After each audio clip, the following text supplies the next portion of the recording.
na ang araw ng mga puso, kikilalanin po natin ang mga couple in love. Ihanda na po ang mga panyo dahil malateleserye raw ang kanilang mga kwento.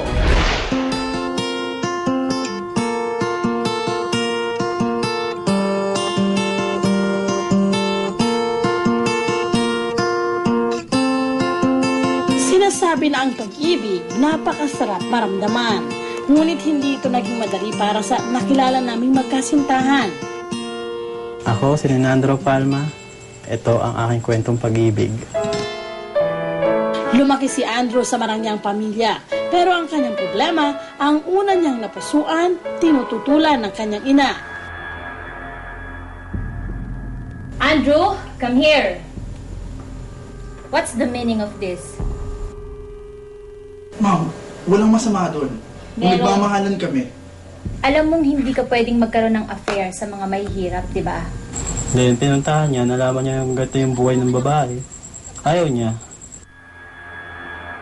Dahil sa pangyayaring ito, mas pinaghigpitan si Andrew ng kanyang ina. 1 linggo siyang pinagbawalang lumabas ng bahay. Mula sa pagkabigo sa naunang pag-ibig, dito na rin umusbong ang panibagong pagmamahalan. Hindi ko nga alam kung bakit sa dami-daming lalaki, di ba? Siya yung taong minahal ko, sa kanya ko lang binigay yung tiwala ko, yung pagkatao ko, di ba? Kasambahay ni na Andrew si Marie na noon ay 19 na taong gulang lang. Isang probinsyanang nakipagsapalaran sa Maynila para makatulong sa kanyang pamilya. Marie, ikaw pala yan. Po, sir, bakit po? Ang ganda mo ngayon, ha? Hindi naman, sir. Hindi, totoo. Walang bola. May boyfriend ka ba? Mula sa simpleng biruan, unti-unting nahulog ang kanilang damdamin sa isa't isa. Pero ang nabubuo nilang pagtitinginan, nagkaroon ng napipintong katapusan. Andrew, Ma, mukhang nagkakamabutihan na kayo ni Marie. hindi. Batid ang pagtutol ng kanyang ina na pagdesisyonan ni Andrew na ayain si Marie na magtanan.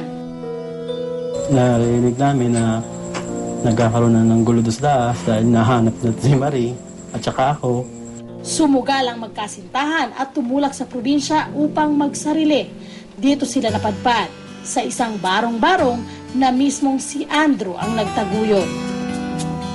Hanggang sa pagkain, tiniis ng magkasintahan ang kahirapan. Ang sanay sa layaw na si Andrew, napilitang magbanat ng buto. Yung asawa ko, natuto sa ganung bagay. Pagdating sa probinsya, natuto siya sa lahat ng bagay na matutunan yung mga paghihirap. Sa katirikan ng araw, doble kayod si Andrew. Nakisaka siya kapalit ang kakarampot na kita.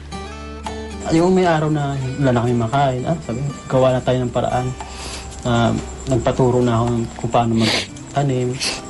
Ngunit ang pagtitiis, umabot din sa sukdulan hanggang magkaroon na sila ng di pagkakaunawaan.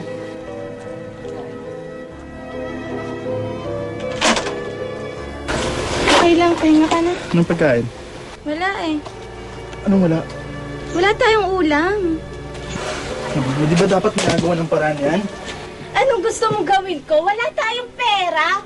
Sawang-sawa na ako sa buhay na to. Kung susuko ka na, bumalik ka sa nanay mo. Leche. Nasundan pa ang pagsubok ng isang matinding hamon mula sa Maynila. Hello? Police station? Kinidnap niya yung anak ko. Nang mapag-alaman ang tangkang pagdakip ng mga pulis, napagdesisyonan ng magkasintahan na magpakalayo pa at lumipat sa ibang probinsya. Dito nila ipinagpatuloy ang pakikipagsapalaran.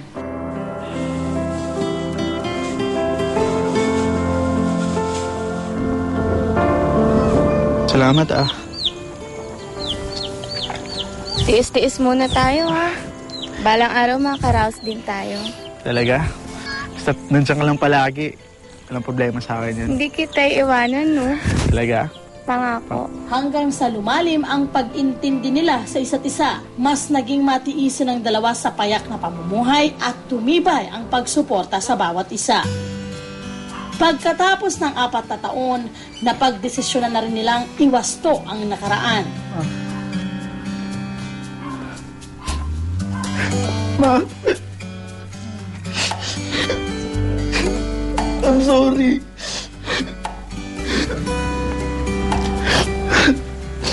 Ma, si Marie. Malaking pasasalamat na, ay, tawa kasi tapos rin yung lahat ng problema namin. Tanggap na siya ni Mama. Sarap talaga ng pakiramdam na buo na yung pamilya. Matapos ang pagpapatawad ng ina ni Andrew, nagpakasal ang mag-irog at sa ngayon, meron na silang 2 supling. May trabaho na rin sina Andrew at Marie. Yung pagmamahal na hindi ko naramdaman sa magulang ko. Gusto ko pag nagkaroon ako ng pamilya, may bigay ko yung buong pagmamahal ko. Puno man ng mga pagsubok ang kwento ni na Andrew at Marie, pinatunayan nila na kapag tunay ang pagmamahal, hindi ito maaaring mabuwag. Ito ang happy ending sa kanilang love story. Ang pagmamahal, walang pinipili sino man o ano ka man, kaya marapat na ito'y ipaglaban. At sa huli, mananaig ang liwanag ng 2 pusong tumatanaw sa pag-asa.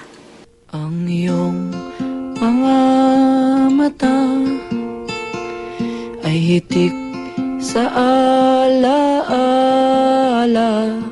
mula pa nung una kitang sininta. Simulat sa pool na nakilala ko siya. Sa daming challenge sa buhay naming 2, nalalagpasan namin hanggang ngayon. Kung gaano ko siya kamahal noon, mamahalin ko pa siya ng sobra-sobra hanggang ngayon. Mahilig kang ngumiti, mahilig kang ngumiti, ito'y sa tuwing mag-aagaw ang liwanag at dilim. Kahit gaano kahirap, basta tungkol sa pagmamahal, gagawin niya. Mahal na mahal ko siya. Hindi talaga ako nagsisi na siya yung naging asawa ko. Kung man lalambing man sa ilalim ng liwanag ng buwan, doon lang kasi tayo natutong magsumpaan.